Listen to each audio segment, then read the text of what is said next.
Hi, this is a bit of a different video from the type of content I normally produce, but I recently tried out this new indie game that left a big impact on me, and I want to discuss it. For those who come here for my Apex videos, please bear with me for today. We'll get back to our normal competitive Apex discussion next time. For the rest of you that have never seen any of my content and just clicked for the goat girl on the thumbnail, nice to meet you. We both know why we're here. I feel like the games you grow up with help shape a lot of your interests in gaming later down the line. Those who grew up with games like Mario and Sonic are more likely to prefer those types of games as they get older, while those whose moms bought them a PlayStation and Final Fantasy VII probably still enjoy a good turn-based JRPG to this day. This is a completely bullshit belief that I just made up, but it's my video, so I do what I want. But even so, we all have those handful of games that we look back on and remember as defining experiences as kids. I certainly have my own. The first game I remember fondly when I was a kid was Star Fox Assault on the GameCube. And before you ask, I am a Zoomer and not old enough to have experienced Star Fox 64. Feel old yet? Assault was a treat for me as a tiny tot, shooting wildly at anything in front of me during the traditional on-rails sections, and bouncing all over the place during the grounded areas while screaming about the giant aliens chasing me. To this day, I still remember jumping into the Landmaster and giggling maniacally as I mowed down everybody in my path. Man, the first ever game that left a significant impact on me was about a group of anthropomorphic animals in space. Well, I'm glad that never left an impact on me. While I did have a GameCube and Wii at this point in time, I don't remember any other game on the systems leaving a huge impact on me. In fact, the next major game that I remember leaving a large impression on me was a game I think many on my channel would be familiar with, Halo 3.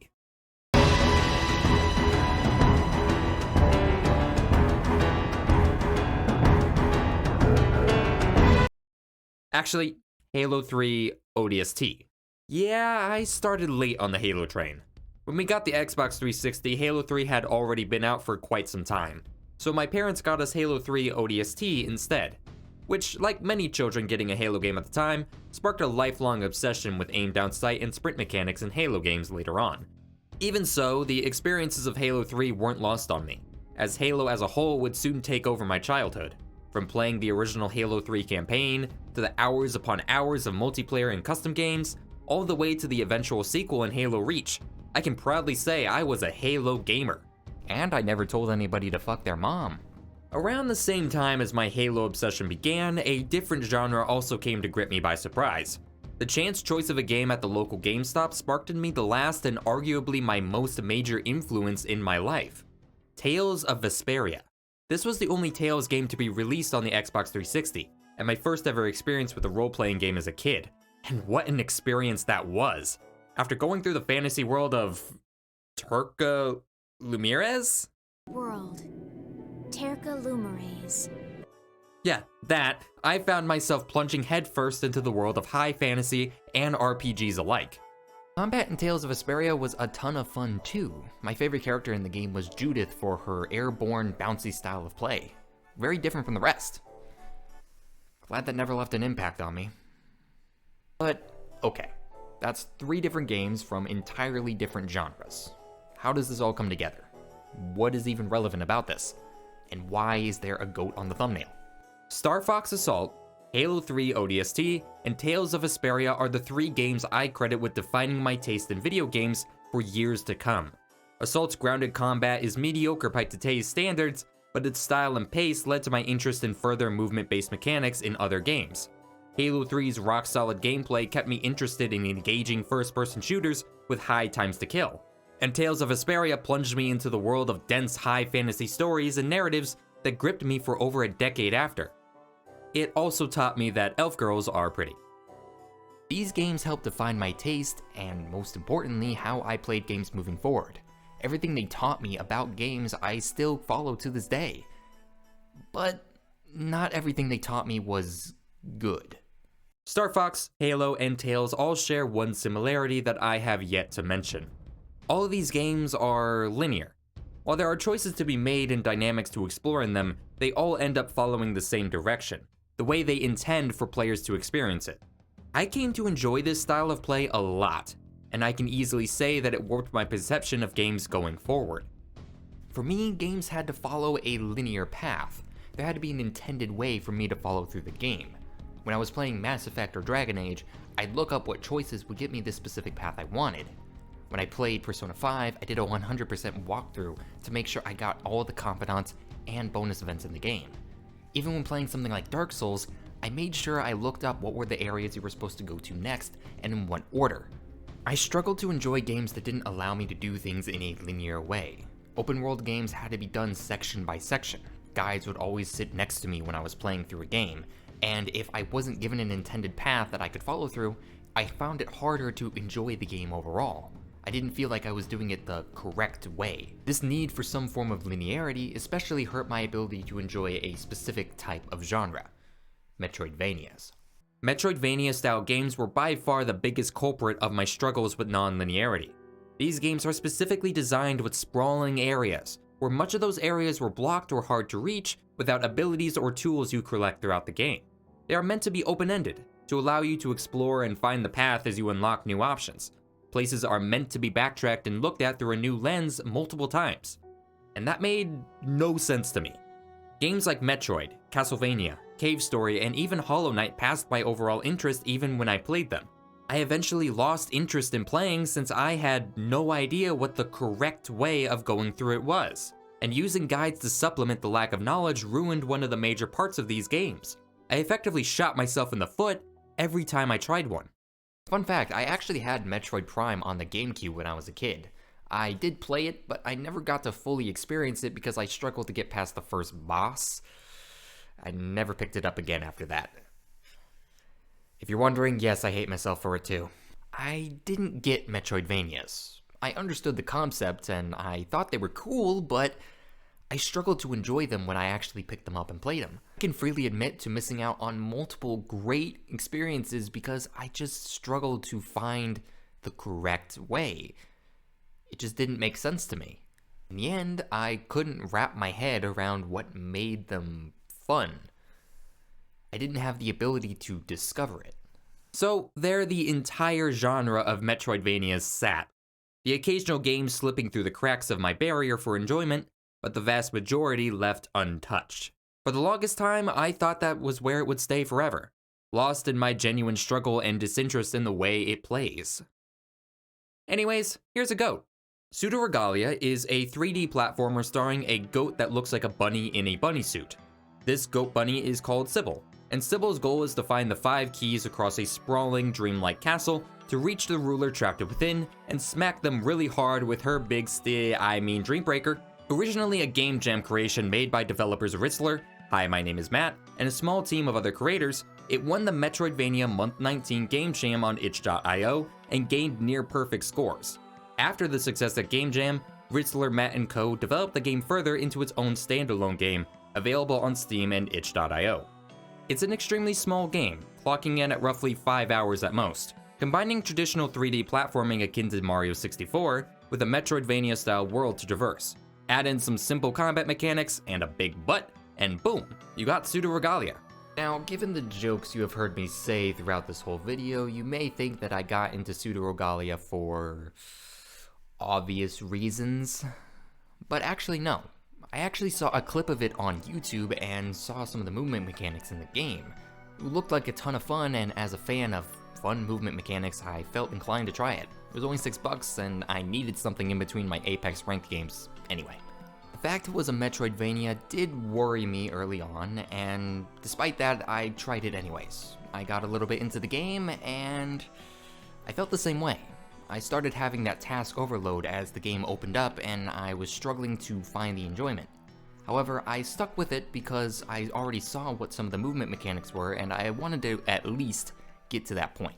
As I progressed further into the game, I got my first new ability, and that was the moment everything clicked. At the start of Pseudoregalia, you start with a jump and that's about it. You unlock new abilities by finding them throughout the game. The initial tutorial section of the game gives you your weapon and the ability to slide. After that, you have to find the rest of the abilities yourself. As I moved through the first area and onto different sections of the map, I had a hard time finding what I believed was the correct way to go, until I eventually stepped outside and found my first new ability, the slide jump, which adds a big horizontal jump to the end of your slide. I played around with my new slide jump for a while, traversing areas I originally couldn't access without it. It was a lot of fun and I enjoyed myself. And then I put the game down for the night and planned to play another day. Finally, another Metroidvania that I could enjoy, added on to the very small pile I had played. I looked forward to my next play session, but that linear thought in my head nagged at me that night. Did I go the way I was supposed to? Did I miss anything? Those types of thoughts ran through my head until I eventually pulled out my phone and checked on YouTube to see what the intended way really was. Fun fact, I actually did miss something right at the very start of the game. Something very important that made me rethink how I played games as a whole. And it all comes down to that first ability I picked up, the slide jump. In the video, the first location that the player went to was the listless library. You read a book about reading. A small location in the game that contains one ability inside of it, the wall kick, which lets you kick off of walls for extra jump height and better traversal. It's an integral part of the game, and necessary to access a lot of different areas, and generally the first and easiest ability to find. The path to the listless library is right here, behind this breakable rock wall, connected right off the center location as well as to several other rooms and paths in the castle. Break the wall and you can complete the library to get the wall kick. Despite how obvious and huge the breakable wall was, I missed it entirely. I wandered around the game until I eventually found the slide jump instead. By all accounts, I did it wrong. That wasn't the intended way. There was a very obvious path to follow. So surely I should feel bad now. That's how I do with almost all of these games, so did I feel bad? No. See, in that same video that showed them getting the wall kick first, they also showcased some of the rooms that needed the wall kick to progress. Areas where the new ability gave you new paths to take. Of the areas they showcased, I found that I had already traversed those areas with the slide jump. The next time I opened the game, I got the wall kick and continued to play, but I was starting to see the game differently. I suddenly realized that the areas I was going to in the game were designed with certain abilities in mind, but never stopped you from finding your own way to traverse them. It was the wrong way to do it, but the game rewarded you all the same, and you never got stuck just because you were missing an ability. There's always a way to figure something out. Suddenly, I was asking myself a very different question as I was playing Pseudoregalia. I stopped asking myself if I should do something. Rather, I started asking if I could do something. New rooms and locations became a game of testing my limits, wondering how many tricks I could pull to try and traverse the area, even if I wasn't supposed to yet. I felt amazing every time I pulled it off, and even if I didn't succeed, I got excited at the opportunity to come back and try again after getting a new ability. I got excited about backtracking. Backtracking! No matter how I engaged with Pseudoregalia, it sought to reward me for my investment. Doing things my own way could always lead to the same conclusion as doing it the designed way, and I was encouraged to go out of my way to find keys or newer perks or abilities. That, alongside the incredibly good platforming, made for some of the most fun I have had this entire year. This was what Pseudoregalia intended for me to take away from its gameplay, and it succeeded in every way. I came out of this game wishing there were 20 more hours of game to play, and I can easily place it as one of my favorite small indie games of all time. It's astonishing that most of this game was made in a mere 3 weeks, and when I finished Pseudoregalia, it finally dawned on me that there was no intended way to play it. Speedruns of the game can finish it in under 12 minutes, with only 4 abilities used throughout the entire run. And that speedrun rarely does anything that breaks the game. Only a handful of out-of-bounds glitches, but the rest is just mechanics the game allows you to use. This change in mindset helped me reevaluate a lot of the games I have played over the years. Yes, many of them do have intended paths to follow, but it's your choice to engage with them.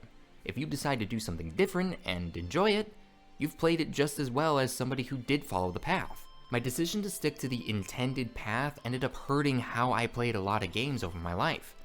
I forgot what was most important when you're playing. The game is supposed to be fun, no matter how you end up playing it. My investment on doing things correctly ended up making me play games incorrectly. Narrative games got spoiled, so I made sure I was on the right path.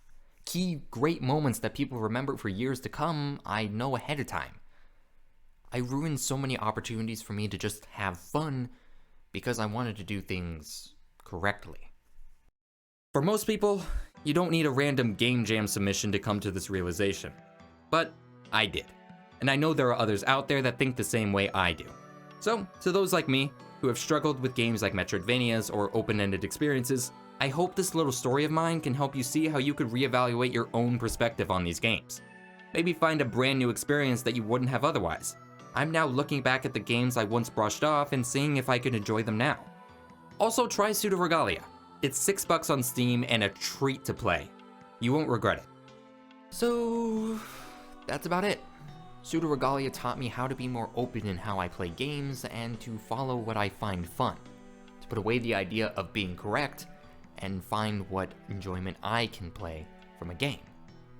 The developers may not have intended for me to learn this lesson from their game, but it's a good lesson to learn, even if I learned it a little late. Oh, and I also learned that goat girls can be pretty. Thank you for watching. This was a brand new style of video for me and one I've never really tried before. It's very different from what I normally do, but I had fun with it, and I hope you enjoyed it too. Thank you again to my supporters here on YouTube, which you can see on screen now. They go ahead and help me do a lot, even if this isn't quite what they supported me for. Don't worry, another competitive Apex video will be coming next. If you'd like to support what I do and see more things like this, you can support me here on YouTube and get recognized at the end of these videos as well. Otherwise, that's about it for this video. All the sources for the footage that I used throughout this video can be found in the links below, as well as the link to the Pseudoregalia store page if you want to check it out for yourself. For now, however, this has been Moreover. Have a lovely day.